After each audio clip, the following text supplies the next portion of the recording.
It's time for the Larry H. Miller Utah Summer Games at Southern Utah University in Cedar City. Register today to participate in the 40th anniversary season of a Utah sports tradition at utahsummergames.org. Participate in over 50 sports around the state. Then plan to join the opening ceremonies Friday, June 5th, presented by State Bank of Southern Utah. Register today to participate in the 40th anniversary season of the Larry H. Miller Utah Summer Games. A couple of Utes are going to make the cut tonight, most likely. Definitely one, maybe two offensive linemen going in the first round. Steve Bartle, Ute Insider, joining us right here on The Zone. Steve, how you doing? Doing good, fellas. How are we doing? We are Jim, great. how are you doing, dude? New to the show. How's it going? It's going good. I'm being hazed a little, by Lloyd's doing his thing. So, yes. I know. Good job. No, dude, it's been great, and it's a dream come true. And I'm excited to work with you, man. I one thing I do is listen to the radio a ton. So I've heard the Bartle man out there.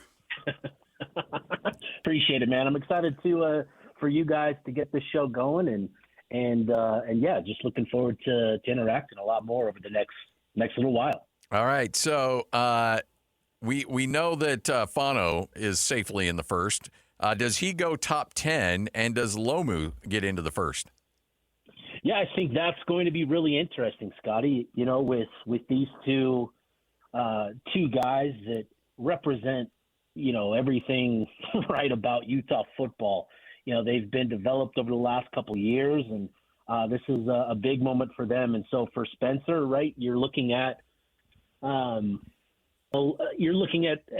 lot of the content coming out in the conversation around the NFL draft, and it seems like for Spencer, he's in a really good place where you feel like top 15 feels pretty safe to put that out there. That I know Detroit is an organization that has been linked to him and has values him highly, right? And you think of what that would mean for the two parties, right? Spencer Fano, he has an opportunity now to potentially be paired with another local product in Panay Sewell, and just what that would represent for those two and for the state, right? Where two local products playing for an organization that has clearly turned things around under Dan Campbell. If there was a safe bet, I would think that odds on that Spencer ends up somewhere like Detroit and that. So feel good about Spencer going top 15, and I feel like Detroit is going to be kind of the floor for him there. With Caleb, it's going to be a little interesting, right? He doesn't have the same perceived value, the same wide consensus about his game and his value, right? Where everybody sort of views Spencer as a top 10, top 15 prospect overall. Caleb's, he's a little bit further down the board, kind of that late first, early second type of prospect. And what will be interesting is you see it every year, right? And almost every round where there are going to be position groups where organizations get on a run, and you just see a string of positions. And it seems like in the first round, that is going to be the offensive line and offensive tackle group specifically. And what's really interesting about this draft class is that there are a lot of right tackles actually in this group, and not as many pure left tackles like Caleb. So it's interesting in the sense that, Caleb may not have the same individual evaluation like Spencer does, whereas just as an individual, right, Spencer has maybe a higher grade. But in terms of the positional value, where Caleb is that left tackle and one of the very few pure left tackles in this first round class, I think there's a wide range of outcomes for Caleb where he could maybe even see himself go in, the top 20 range potentially, or he may also slide out into the late first and into the early second. So, a wide range of things for these two. I'm excited personally. I'm going to be at Spencer and Logan's draft party tonight, so I'll be, I'll have my boots on the ground to take it all in, and it's such a special opportunity for me. With those two specifically, Spencer and Logan, just what they've meant to the University of Utah. It's pretty cool to have the opportunity to be there tonight and to witness somebody realizing their dreams like Spencer will be able to do tonight. I think you're on something. I think Caleb, because of what you mentioned, has a real good chance of going first round. If they both go first, that's a first, right? 2 Utes drafted in the first round the same year. It would be the first, Tim. Yeah. So that would be monumental, and I love the fact that you're going to be there. I'll look for some things being sent out from there. And I bet the food's good. I was just going to say that the spread, I bet there is going to be incredible. Yeah, if you got any extra tickets for some of that, let me know. No. There's other names to talk about from the Utes. Dallin Bentley's expected probably to go in the middle rounds. Your thought on Dallin's chances and what he can bring to a team in the NFL? Yeah, Dallin has really kind of put himself on the map, right? Breaking out this season to the tune of 600 yards, 6 touchdowns, came out of nowhere for a lot of people, and has only continued to solidify his draft stock during this pre-draft process, where he was able to go to the combine and put up really impressive numbers there.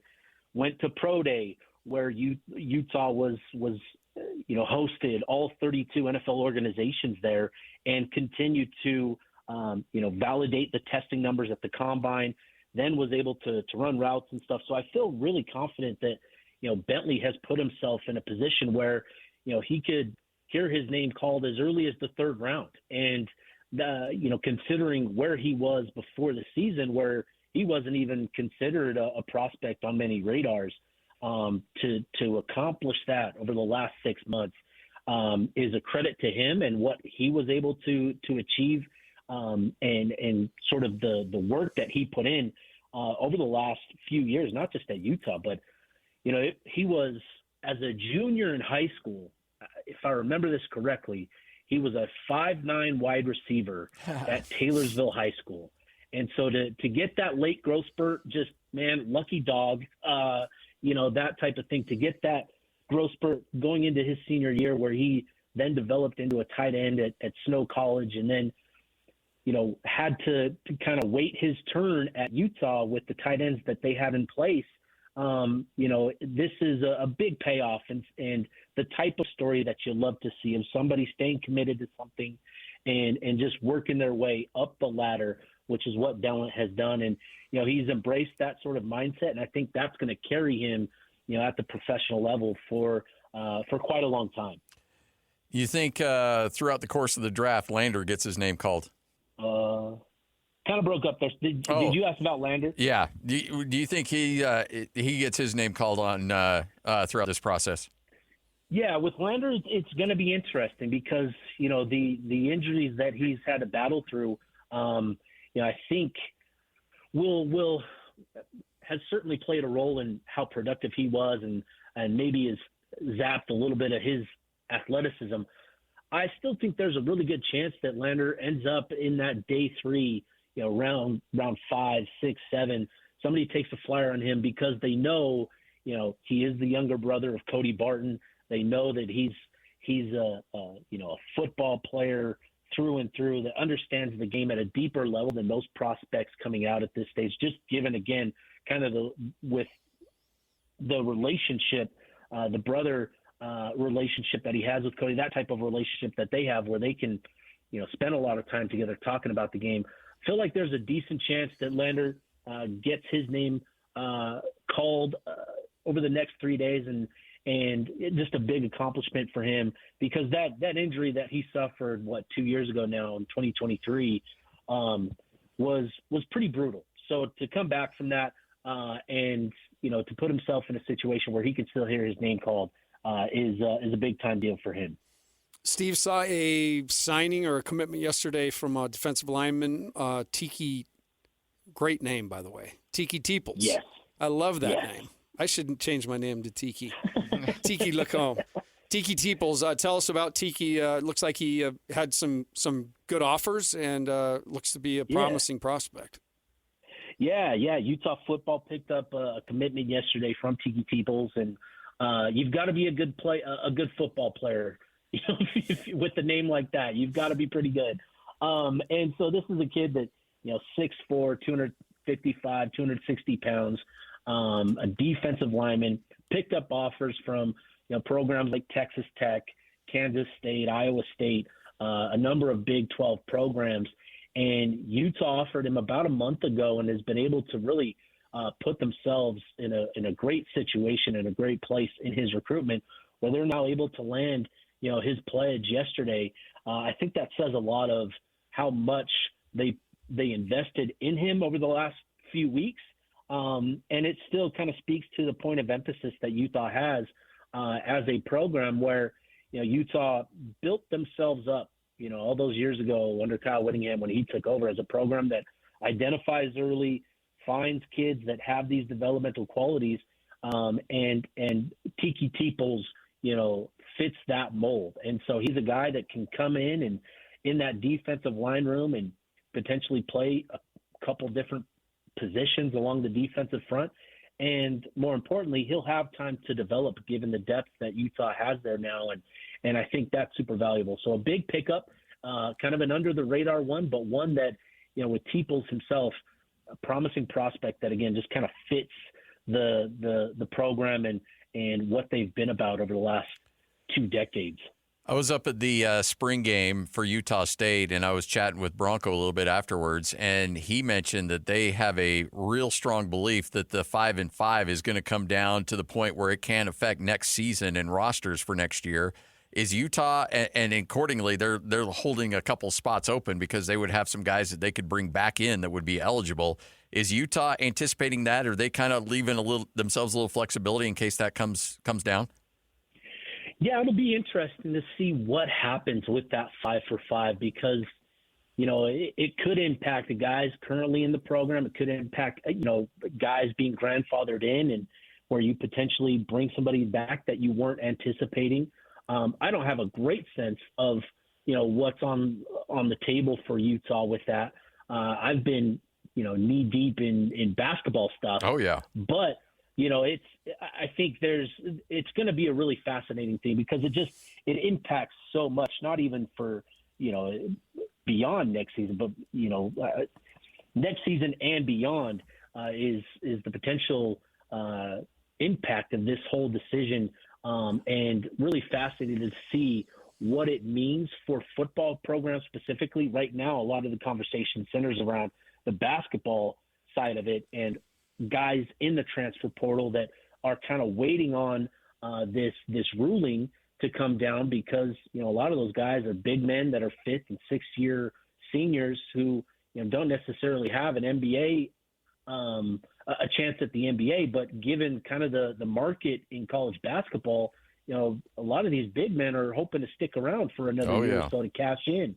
So, it'll be interesting with that 5-for-5 year and certainly something that, a lot of programs are going to benefit from and potentially even changes the math and outlook on a few different things, for Utah specifically. Well, I had somebody in an athletic department tell me, if you thought the COVID stuff got weird, this could really turn things upside down. Yeah, really. No, I that 100%. Like this changes a lot of the math for Utah. I mean, you think of the quarterback position specifically, right? With Devin Dampier and Bird Ficklin. Dev, this is his final year, at least it was. And, Bird kind of sitting there as like the guy, the incumbent, next guy up once Dev's career comes to an end. But if Dev potentially gets that 5th year, what does that do? What sort of impact does that have? So, yeah, it could absolutely create a ton of chaos. And I think the language and what they actually approve, is it going to be approved for just players moving forward from that point, or are the players currently in college football, are they going to be grandfathered into it? A lot to learn about it and potentially, like you said, create a ton of chaos. Well, whatever the decision is, lawsuits are sure to follow, which will be great for the billable hours. Hey. Somebody wins. Oh, yeah. The lawyers always win. Always, man. Steve, appreciate your time, man. Enjoy the party tonight. Hopefully you get some good food, and we'll talk again here very soon. Oh, I think food is the least of my worries. I'm looking forward to the spread tonight. As you should. That doesn't. Thanks, fellas. That doesn't seem like a carrot stick and ranch party. No. No, definitely not. Yeah. All right. Thanks, Steve. Thanks, guys.